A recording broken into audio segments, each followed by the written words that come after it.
All right, I owe you an update on this. It's been about a month. I went on vacation, which is unusual for me, but stopped work for a little bit. So what I've done here is pretty much package everything up to survive winter. I don't want any snow blowing in here, and I'm going to work at getting the front end back on sooner than later. But it's come together quite nicely. I got a custom radiator, so today I'm going to try to get this hose to that rad. Also need to redo the electrics to run those fans.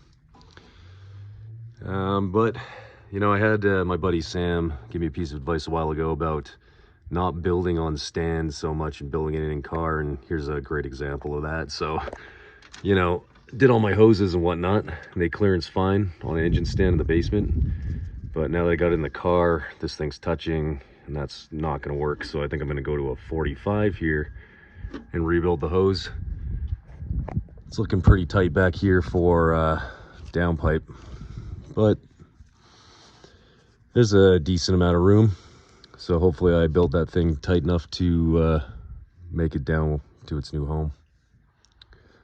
But overall, it's looking pretty good. Let's take a look at the shifter a little bit. So if you've been following some of the previous videos, this is 6-speed converted. So basically built myself a RSX Type S 6-speed shifter. Now it goes into gears just fine. But with these cables, I noticed on the stock shifter, the throw forward is nice and long, but the throw into reverse is like super short. So I ended up getting the billet shift box. We'll maybe take a look at installing that today. The other thing I got going on here is I finally put the coils in the front and lowered it, but the rear is lifted still. So sitting on a bit of an odd angle.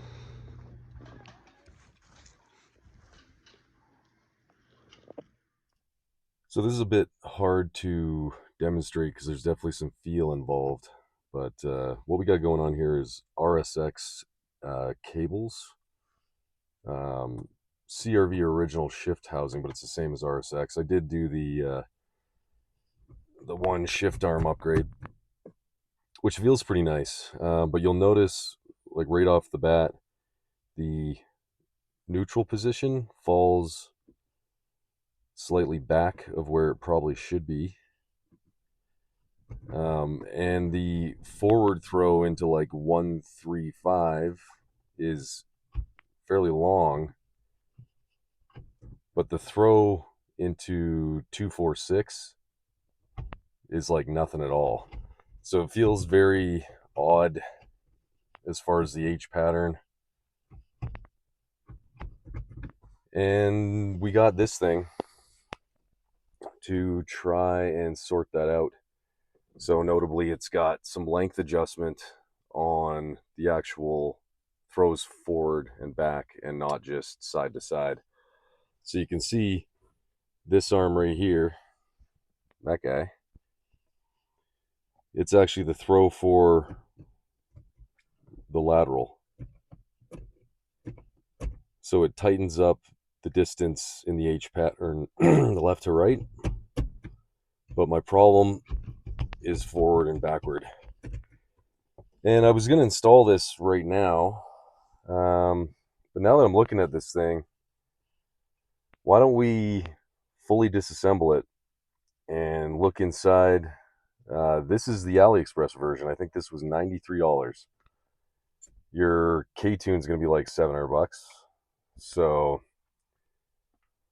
it's a good moment in time to disassemble this like we've done with turbos and stuff like that in the past, and fully QC it ourselves, figure out how it works, make some fine adjustments, and let's see what we can get out of this thing. So that's going to do it for today's video. Come back in a week or two and we'll have a video up on disassembling and adjusting this billet shifter. pretty confident this is going to solve my issue with the length adjustment on the throws. So that combined with some tweaks on the cables themselves, I think we should be in business. And I'm also doing some mountain bike stuff, so maybe you'll see some videos of that coming up.